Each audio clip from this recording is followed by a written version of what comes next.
Welcome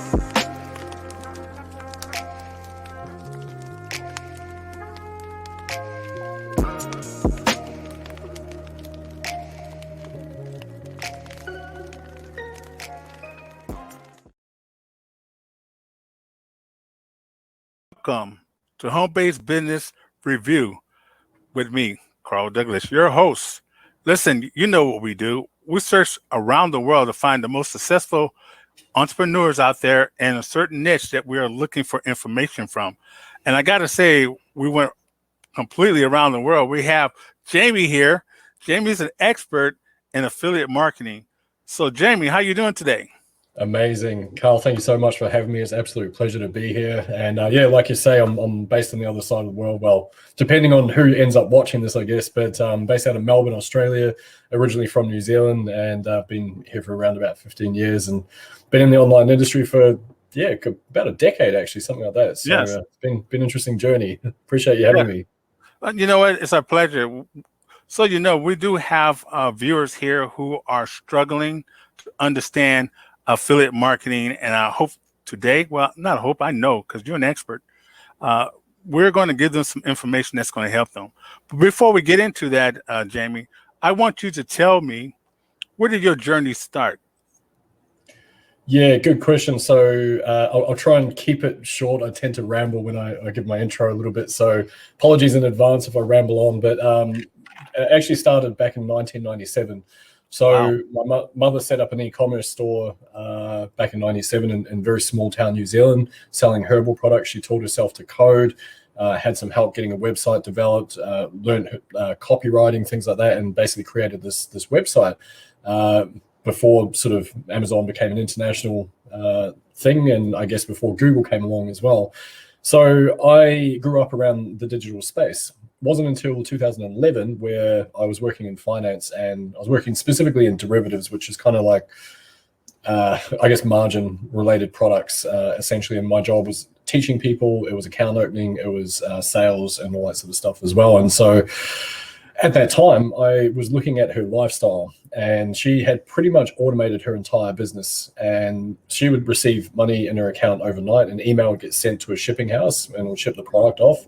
Another email would be sent to a manufacturer at the end of the month if supplies got low, and she'd answer a couple of admin emails in the morning, and that was pretty much her work day. So I thought there's something incredibly wrong with this. I'm in this position where I was in a very stressful role. We had gone through the global financial crisis, and because you're dealing with people making and losing significant amounts of money every day, people will just pick up the phone and literally start swearing at people and giving me death threats, all sorts of stuff. So it wasn't very fun, put it that way. And I thought there's got to be a better way to do it. And so I started looking at different opportunities, and eventually, after weighing up things like e-commerce and all sorts of opportunities that are out there, I stumbled upon affiliate marketing. I thought that way I don't actually need to own the product in order to sell it, and don't need to take care of customer service, all that sort of stuff, a whole bunch of benefits. And I thought at the time what I'd do is just take what I was doing offline and pretty much just bring that online. Started setting up some blogs. Mm-hmm. And it took me quite a while. I taught myself how to use WordPress and hosting, all that sort of stuff. And I should have just taken a course. It would have, shortened my learning curve significantly, but I didn't. It's pretty stubborn. And and then finally got a couple of these blogs live related to foreign exchange trading and stock trading, things like that. And they didn't make any money. I thought, okay, back to drawing board, I guess. I'm not going to stop. I'm going to keep making sure that this works. And so started looking at other things. I got into CPA marketing, did a couple of courses in how to drive traffic through CPA offers. Yes. And then eventually got into e-commerce. I thought I'll follow in my mother's footsteps. That was around about 2014. Started running ads across Facebook, Google, and there was other networks like I think, can't even remember the name of it, Lucky 7 or something. It was a strange name, but I think that closed ages ago. Yahoo, you're able to run ads on that as well. So basically developed these e-commerce stores, did okay. I actually made some money on one of my e-commerce stores. But yeah, I tried a whole bunch of stuff, setting up, like fan pages. That was a big thing back in the day with Facebook. You name it, I've tried it. Had multiple YouTube channels, started writing books on Kindle, like all sorts of stuff. 2015 came and I ended up going bankrupt. I had some poor financial choices, is probably the most diplomatic way to put it, and a few investments that didn't quite transpire, and the company I was working for at the time ended up basically going bust. So between all those things and mountains of debt, ended up going bankrupt. And so, but I wasn't finished. I was still adamant that I didn't want to be in the workforce. And so between 2015, 2017, I still refined my skills in terms of running ads, things like that. Ended up leaving the workforce 2017 to build out an agency, which I did.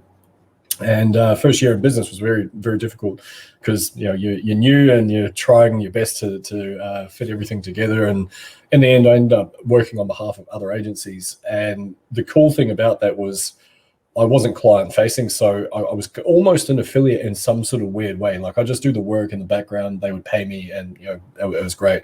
And I ended up developing a fairly significant income, and I thought this is cool. Like life is great again.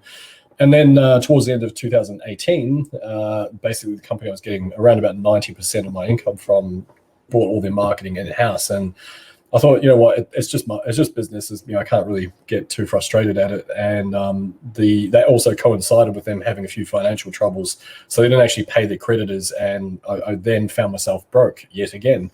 And I thought, this is, something's wrong with this picture. I've got all this skill, I've got this knowledge, I've been doing this stuff for years. Like, why isn't it fitting into place? And I thought, I'm going to transition into affiliate marketing at this point. Again, even though I'd been doing it in the background this whole time, I thought this is the thing that I know that I can have control over my income, because it's not me reliant on someone paying their invoices or doing like customer service for different things. So got back into it. And I tried what I thought was the right thing to do, which was I was doing a lot of launch jacking back at that time, and I did make some income. I was going okay, but I kept capping out a certain level every month, and I was trying to do this full time. So yes. It was difficult. I was also, again, found myself, surprise, found myself broke. Not every month would be a winning month, and so I was very heavily relying on the income from my wife at the time, and.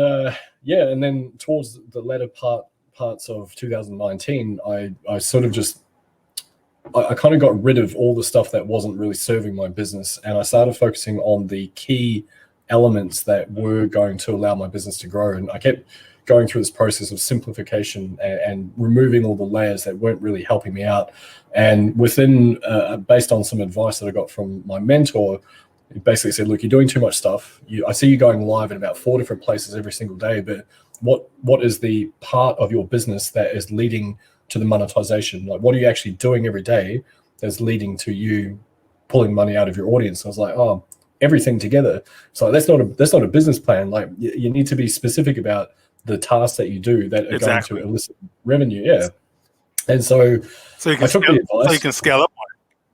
Yeah, exactly. I in my mind, I was thought, well, these 12 things that I'm doing systematically every day, that's the thing that's bringing revenue into my business. And like I say, I was going live, and I was creating videos on YouTube, and I was putting out little ads here, there, and everywhere, and all sorts of random stuff. And then when I stripped the layers away, I ended up with just a very basic process that didn't have any level of complexity to it at all. And within 7 days, I had my first $1,000 a day online. And I thought, okay, I think I get this now. I think I understand why I've been going wrong all this time.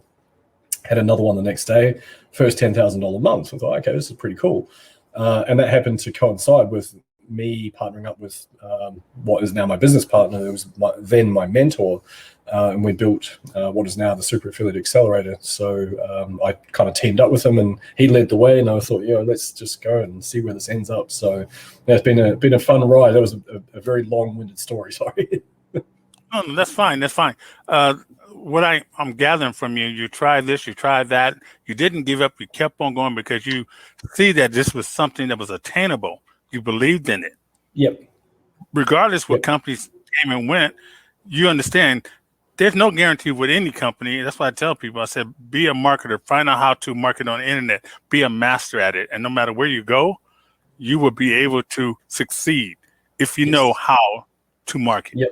Yep. So 100%. So exactly. Now, thank you for that. So now people know who you are. That was very important. Okay. So let's go ahead and talk about this now. Why are most people not successful in affiliate marketing? let's get into that a little bit. Sure. It's a really good talking point. A really good talking point. I think there's a number of factors, and I guess I'm going to start with the external stuff, Okay. as in not the individuals, but the external stuff in the industry in general, which we're all marketers. Like we know what the buying triggers are, and things like the buying triggers are the ease in which you can obtain something. They are the safety, of actually purchasing something. Is this safe? Like, am I going to get my money back if it turns out to be a scam? Like, what are the refund periods? All that stuff, which makes it safe and easy. And so, because marketers know that, that's what ends up in the sales pages. Done for you, easy, simple, system, plug this in here and you'll spit out money there. And so a lot of the time people think, okay, I'm not feeling fulfilled in my life, so I'm going to look for additional ways to earn a living. Okay, I've found affiliate marketing. So then, because they read a sales page and it says, hey, this is easy, all you need to do is refer people to a company and you'll get paid, and sometimes up to 100% commission. So the expectation versus the reality is usually miles apart, because it takes work. This is just like any other business, and I think a lot of the time people don't actually see it as a business so much as, I'll just give it a shot, I'll try it, see what happens. And I think because of that lack of really giving it the kind of respect it deserves, and just think, oh yeah, well, I've got the system that makes money, and so apparently so I've been told.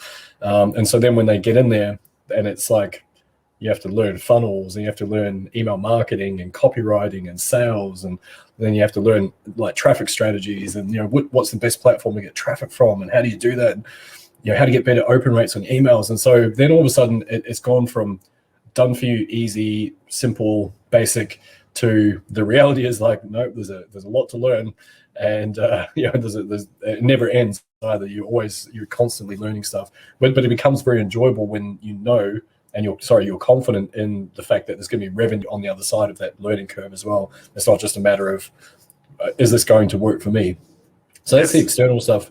There's actually one other thing I will touch on with the external, and that is I'm going to reference as a book called The Millionaire Fastlane by a gentleman by the name of MJ DeMarco, I think, from the top of my head. And one of the things he talks about is the ease in which the barrier of entry to an industry is available. And so because of affiliate marketing, like literally anyone from any country in the world can go onto the likes of ClickBank or Warrior Plus or JVZoo or any of those marketplaces, sign up. Takes 35 seconds to sign up, and all of a sudden they are now an affiliate. So therefore there's a lot of competition, and that's not something most people think of. They think, oh, because they have their expectations set on the screenshots that are showing on the sales pages and some certain people around the internet, and so that's their expectation. Well, I can do that too, and there's no stopping you. Of course you can do it. There's no, like, everyone can. I'm living proof of that. But then you just need to have that expectation that this is hard. Like it's not super easy the way that the sales pages will often tell you. It does involve work, and it does involve commitment, consistency, things like that. The internal stuff, and again, it's probably based on the way that the expectations versus the reality don't entirely line up. But in my experience, I found that once I became very clear on the things that are actually important, which is not the big fancy done for you super funnel like that. That's an add-on, and it does have a sense of importance eventually. But if you don't know how to sell, you don't know how to market, how to brand, how to craft an offer that is something that people actually want, and you can provide a solution to their problems, that's the stuff that's never going to change. That's just human psychology. And it may have nuances as time goes on, but it's going to be pretty much steeped in the same principles now as it will in 10, 15, 20 years' time. But clearly the platforms and different things are going to change. So the reason I mentioned that is I think the other part of it is the internal stuff for people, which is taking massive amounts of responsibility, treating it like an actual business and not just like a little thing that you're going to try. And because of that, and again, this is... Now you got me on a big rant now. No, that's fine. The other thing is, I think people, again, because of the expectations, they also, a lot of people, is a generalization as well, but a lot of people don't they don't believe that they need to invest in order to make something of it. They think, Yeah, well, thank you. you know, everything's online is free. Like, Yeah, I can log into Facebook, it's free. And that sets a false precedence, because then people jump into it, and the reluctance to invest in their education, it blows my mind, because then a lot of the time you'll find people, I'm not going to spend any money on any of that stuff. I just want the system. I just want it done for me, and I just want to learn. And so, but that's not a business. Like, you're trying to plug into something that is like a myth, an idea. And I tell people that if you're thinking like that, you're thinking like a person who has a hobby. Okay, because if you have a business, you're going to think about, at the end of the year, I got to pay taxes, so I need to have write-offs. Okay, you set a goal, you set a plan, and you understand that it's going to cost you money, and then you have to learn to scale that up, and then you have a real corporate style business. But people don't see that, because their mentors, whoever they chose as a mentor, is probably not making that much, probably having scales of in that form. They may know about using Facebook or or YouTube, and you can get traffic. That's all fine and dandy, but there's ways that you need to spend money. Okay. So if you make $100,000, I'm gonna use this for an example.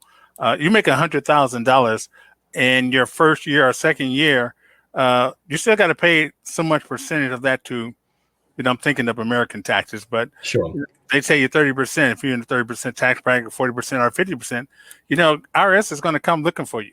They want their money. They want their money. So what you're going to do? You got to figure out, hey, if I'm scaling up, I'm going to have to spend this much money on the advertisement. Okay, and I'm going to have to go ahead and get me some people who are going to help me. And you're not spending that much money, but you have to spend it. Okay. One thing I've learned, because I'm a corporate person. I study the way successful companies market to the public. When I mean successful companies. They all spend money. They will hire a person. Say that they have a floor of people. Say it's about 40 or 50 people in that office space. Every person that's sitting there has a function that's going to sustain that corporation. They have to do a certain something that's going to the end result, bring in dollars. Okay. So if you don't have that in your mind, so every ad you put out is a person what needs to bring in so much amount of dollars. So you got to spend the dollars. Okay. You got to spend the dollars on that ad. We call them squeeze pages, opt-in pages, whatever you want to call them. You have to understand how much money you're going to spend to get somebody conversion. Okay. If you don't think like that, when you have a company, you're not thinking correctly. It's just a hobby. You're failing already in the beginning. You need a mentor that's going to tell you who understand this philosophy behind business. And that's one thing I have to say about you. I watch you and I studied you and I see you have the skill set, okay, to take it anywhere because you have a corporate mindset. Okay, you understand what it takes to make it happen. Okay, that's why we're interviewing you. But yeah, so people need to understand that to be successful, you are going to spend money. If somebody's going to tell you it's free, run away. Absolutely. So and I want to apologize too because the streaming is kind of a little bit off from your way. My way is fine. But yours because he's in Australia, folks. What do you expect? Sometimes it's not perfect, but guess what? The audio is coming in clear, so you can hear him. He doesn't have a diagram or something that he's drawing out here. He's talking to you, and I hope you listen. Matter of fact, I hope everybody's taking notes. Okay, it's very important to take notes because this particular person I have on the line here have done it all when it comes to affiliate marketing. We're not talking about multi-level marketing. We're talking about affiliate marketing. Okay. That's the one. Yeah. Jamie, tell me something. I know you had small ticket items and you had large ticket items. Okay. Tell me which one seemed to work out better for you when it came down to making money. Yeah, it's a really good question. So for years, I only ever promoted low ticket items, and that was because my mindset was in a place where which this sounds so ridiculous, because I had sold millions of dollars worth of all sorts of random products offline for years, like millions of dollars worth of stuff. And so, but for some reason, my mindset was in a place that I don't feel like no one's going to buy from me. I'm new, like I've got nothing to offer them. There's all this stuff, and so I stuck to low ticket for years. $5, $10, $20 offers, things like that, and I was making sales, but it was like $20 here, $30 there, and you're going to cap out. You need a ton of volume, and at that time, I wasn't running ads for affiliate marketing. I was running ads for my agency, but not so much for my own stuff, which was kind of weird. And so then it wasn't until I basically had my mentor go, hey, like you number one is you're doing way too much stuff every day. You need to simplify what you're doing, because business, it's simple. It's just, it's transacting, right? It's referring people in affiliate marketing. It's referring someone to something that's going to solve a problem for them. I thought, okay, cool. They said the other thing is you really need to get paid. If you're putting all this effort in, what's the point in spending like 5 hours to get $10 back off a sale? Like, why wouldn't you put that same effort in and then get paid like $1,000? I thought, okay, it sort of makes sense, I suppose. And I think it was because of the way that it had been framed to me that I sort of gave myself permission to go down that pathway. And then, like I say, I mean, once I simplified things and switched over to high ticket, I had my first $1,000 day in 7 days. And I thought, okay, I get this now. And so, and that was one sale. one, and it was my biggest day online at that time. Yeah. I thought, oh, this is cool. And so since then, I've had up to 5K online per 5K days, but that's only because I'm selling mainly things that are paying me, $1,000-$2,000 per sale. Yes. Having said that, though, just not to get kind of too deep into the woo-woo stuff, but I think when people think of high ticket, they get stuck with high ticket and they don't move away from that. And so one thing I tell my students is, you've got to allow your audience to give you money. You've got to allow that process to happen. And so what I mean by that is, if you've got a core high ticket product that pays $500,000 plus, of course, that's where the revenue is going to be generated in your business, and the lifetime customer value is going to be higher based on the higher perceived revenue or higher revenue per sale. Having said that, though, there's nothing wrong with offering a $100 product here or $200 product here, or even $50 recurring per month product, whatever the case may be.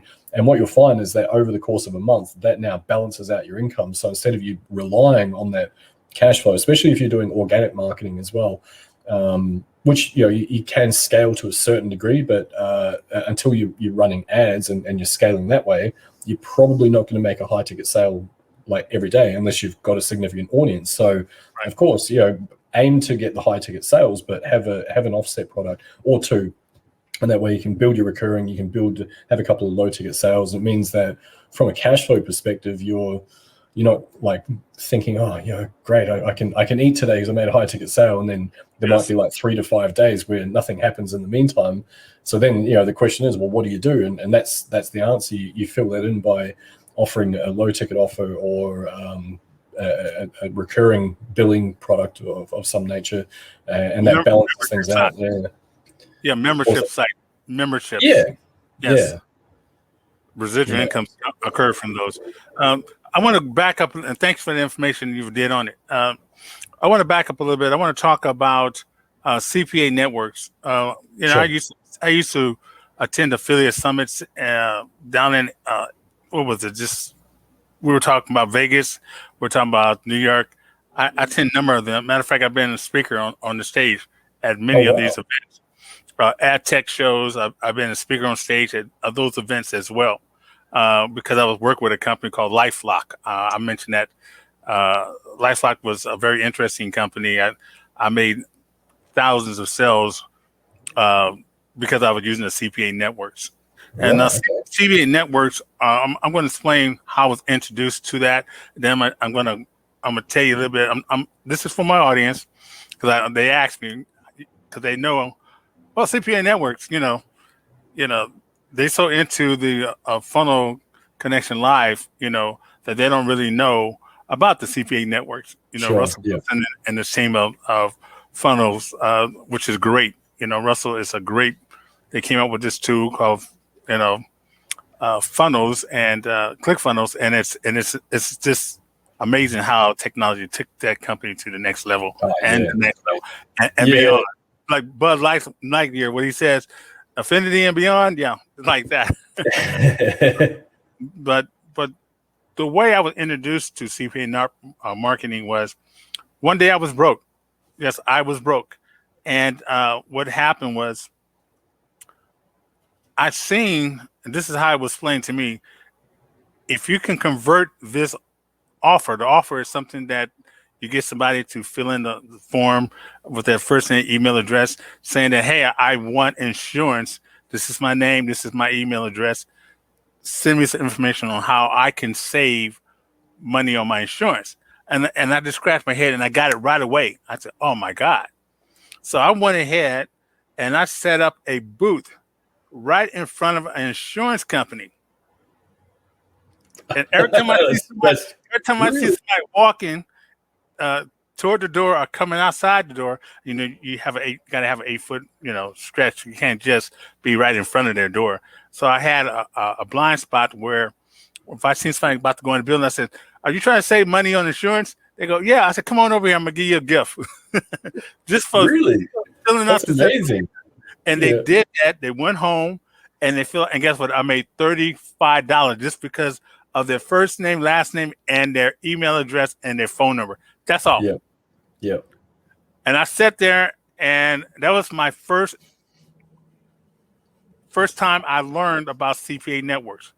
And from Wow. there, I mean, I was doing $7,000 a week. It was very easy, I just Wow. and I had other ways people were feeling. Yeah, that's way in the day before Yeah. they changed things. You can't do that now. Okay. Nah, that's a bit trickier. But Yeah, that's but amazing. I did get some Google traffic, so it can balance. So they won't be saying, "Oh, And these people were interested in insurance, right? Yeah. College. Same thing with college education. I made a killing in that. All this was around affiliate marketing. Okay, I mean CPA networks. Okay, that's my history. So those Sure. people who want to know where I started making my money, that was the beginning. It was in CPA networks, and That's unreal. I love that story. yes. Okay, so now let's talk about something. What was your biggest breakthrough in your business? I just told you mine. So Yeah, yeah. Which is I don't know if I can outshine that, man. That's pretty awesome. Yes. For me, it was there's been a few. We recently won the 2 Comma Club award through ClickFunnels for hitting $1 million revenue on our coaching program, which is awesome. That was probably the biggest achievement today. I guess the biggest breakthrough for me was really just a mindset thing. I was in a situation where my financial history was tumultuous, to put it very mildly, and like I say, I went bankrupt, things like that, and so I had a lot of emotional scarring from that because I've had a mountain of debt and I was always stressed, and then I finally didn't have any debt and I was still stressed, and I had just very inconsistent income. And then when 2019 came and I'd been pretty much living with my wife, and she was supporting me as best as she could, but because of the bankruptcy, our finances were very separate, and so I was struggling, like really, really struggling financially, to the point where I think I had about $84 left in my account, and I didn't know where the invoices were coming from. None of my campaigns were working. I was just stressing out, and I was becoming very desperate for something to work. And the interesting thing happened was when I kind of got a bit of help about what I was doing, and I was told to simplify my business process down, all that sort of stuff. I heard that, but it wasn't until I took what I'd already learned from years of being in sales offline, and I started taking that online. And so I thought, okay, well, what did I used to do? I would get on a phone call. I'd make 300 plus outbound calls in certain jobs. Historically, I thought, well, I can sell. I know how to sell, and now I've got like this high ticket product, and I think I've sold high ticket before. Okay, so first thing I did is I went to my group. I was only maybe 300-400 people at that time, and I basically did a little live and said, hey, this is what I've got. If anyone is interested, drop a comment below, and I'll reach out. Reached out to this person. We went back and forth in Messenger, booked a call. for later in that week. And then the day prior, I took my wife out, and this is kind of a strange story, but because I was so broke and I was so desperate, I was like, oh, something's got to work soon. And so I saw something from Tony Robbins, and it was a story that he tells about how he gave the last of his money away to this small child, taking his mum out for breakfast or something like that. Lunch, it might have been, sorry. And the way that he explains is that he understood that there was so much opportunity out there, there's so much abundance, and changing that mindset to just giving freely, it really, he said he's never been broke ever since that day. And I thought, oh, that's interesting. I wonder if I can replicate that. So I took my wife out for lunch, and because I'm such a romantic, I took her to Kentucky Fried Chicken because, I'm such a I love Kentucky Fried Chicken. No. Yeah. That was all I could afford at the time. And then took her out for a movie and stuff like that. And the important distinction with this one is not because that in itself didn't really matter. It's not like I gave away all my money for no reason. I didn't do that. But the distinction there is I was so desperate for something to work. And normally if I had gone out with her, or anyone else for that matter, I'd be checking my phone every 5 minutes. Like, do I have enough money? Double checking my bank account. Like, do I have any automatic payments coming out today? Things like that. And this time I went freely. I went and just had a nice day, and we had fun. And, I didn't even think about money at all. It was brilliant.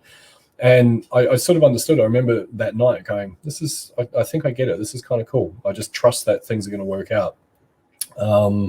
And then lo and behold, the very next day, I jumped on a call with this person, and we had a bit of a conversation. I said, this is what I want to achieve, and how I can help you. And he's like, cool, okay. So he bought my product, and I made $1,000. And I thought, okay. The very next day, there you go, 24 hours later, and I made $1,000. Like, okay, this is cool. Made another 1,000 the next day.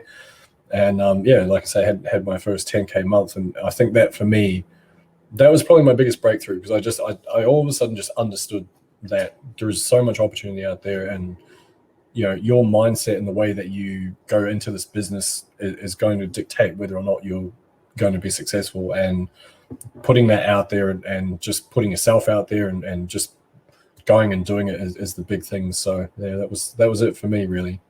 Jamie, I gotta say, most of this people need to understand mindset. You need belief. Yeah. Okay. Yeah. That's going to help your mind be set. That's what I say. So, you know what? I would love to stay on the phone longer with you, because I'm enjoying this conversation.